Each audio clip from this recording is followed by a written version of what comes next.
I'm so excited, to read a book. But before I do that, I want to express my appreciation to the advisory committee of the Creative Hub Initiative for selecting me to read this book. It is very dear to me because it's a book that talks about the land of my nativity, Ibeku. Ibeku is part of a rich cultural people in Igbo land in West Africa. And so you can imagine coming from that region, and now I am given the opportunity to read a book about it. And so this short portion that I'm going to read, it's from the book written by a historian and an archaeologist, Michael Chigbo Ibeagbazi, and history of the people, the life and the people of Ibeku. And now this is what it says. Ibeku is presently located in large number of settlements in Umuahia, the Abia state capital. The Ibeku people share common boundaries with their Umuahia neighbors of Ubakala and Olokoro in the south, Amachara, Umuopara and Ohon in the west, Uzuakole, Uzuitem and Bende in the north, and Umudike, Oboro in the east. The Abia state capital is located in the heart of Ibeku land, formerly known as Alochi Ibeku, as well as the Umuahia North Local Government Council headquarters. The Port Harcourt to Enugu rail line passed through Ibeku land with two stations at Umuahia Ibeku and Ameke Ibeku. There are major roads which dissect the length and breadth of Ibeku land. The roads are Enugu-Port Harcourt Express Road, which passes Ibeku land at Abia Towers, Osa Ibeku, Umuahia Umudike Ikotepene Road, Umuahia Bende Aruchuku Road, and Umuahia Uzuakale Abriba Road. The Umuahia main market was formerly located in Oba near Umuahia Ibeku railway station. With the growth of Umuahia urban as the state capital, the market was relocated to Obane Ibeku ultra-modern market. Other notable landmarks in Ibeku include the Golden Guinea Brewery located at Afaruku Trinity Technological Institute at Agata Afaruku, Abia State Government House, Biafra State House, and Ojuku Bunker at Isiama Afaruku, Queen Elizabeth Hospital, now Federal Medical Center, FMC, and the National War Museum. Now he goes on to write about relief and drainage. Ibeku land has varieties of landforms dominated by the flat and the low-lying lands, generally less than 120 meters above sea level. Omubiko, 1975. The low-lying plains, which covers areas of Afaruku, Ndume, Okwota, Avonku, Amozoro, Oba, Nkata, Amuzuku, Umezago, and Umajijisheke in the inland extension is the inland extension of the coastal plains of the Bight of Biafra. The other part of Ibeku land, characterized by undulating hills, windy wet valleys, and escarpment, are Mbom, Ameke, Ishiado, Ajatisheke, Iyenyi, Ihe, Ajatokuru, Abo, Obane, Udide, Umodudu, and Umakano. The soils of Ibeku land falls within two groups, in line with the two geographical formations found in Ibeku land. We have those of feralitic soil of the coastal plain sand, covering the areas of Afaruku, Osa, Ndume, Amuzuku, Oba, Nkata, Okwota, Avonku, Amozoro, and the encampment and alluvial soils found along the low terrace of Ameke, Mbom, Ishiado, Umakano, Abo, Udide, Umodudu, Ukome, Ajatisheke, Yenyi, Ihe, Ajatokuru, Umuhu, Ajata. The falling into two classes of soil formation, though a natural formation, it has its own cultural implications as it saw the classification of two sets of Ibeku people. Dialocha.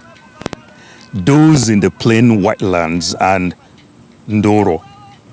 Those to the hills and valleys with its attendant slippery clay soil. To the former, it is of supremacy, while to the latter, it is derogatory. The Alocha people normally taunt their Nduro brothers as growing long nails, which they kept to be put to use as a survival strategy in their slippery and muddy environment. The soils are particularly fertile, I like that, though prone to leaching because of heavy rainfall. The major ecological problem in the area is gully erosion. Some were measuring more than 10 meters deep. Major gully erosion sites in Ibeku land are Amozuku Mbom, Amozonro, Okwota, Ajati Yenyi, and Umweze, Omai Emede. In spite of the heavy rainfall experienced in the area, the place is properly drained of its water content. There are no cases of waterlogging in any part of the land. This can be attributed to the topography, and it created rooms for numerous springs, rivulets, perennial and seasonal streams, ponds, and inland lakes that drain the land of its excess waters. Some of the springs and streams in Ibeku are the sources of fresh water and tributaries of rivers within the southeast zone.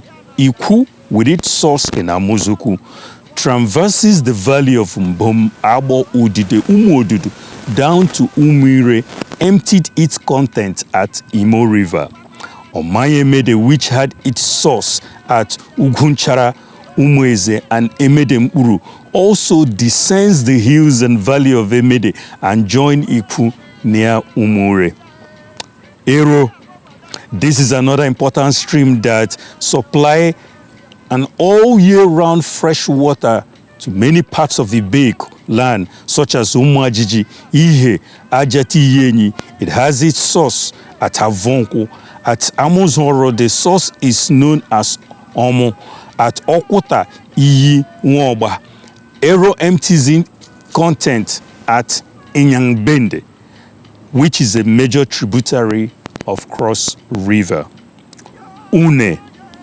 Une is one of the most fascinating lakes in Igbo land. Une is a seasonal lake which has struck the people of Ibeku with great awe.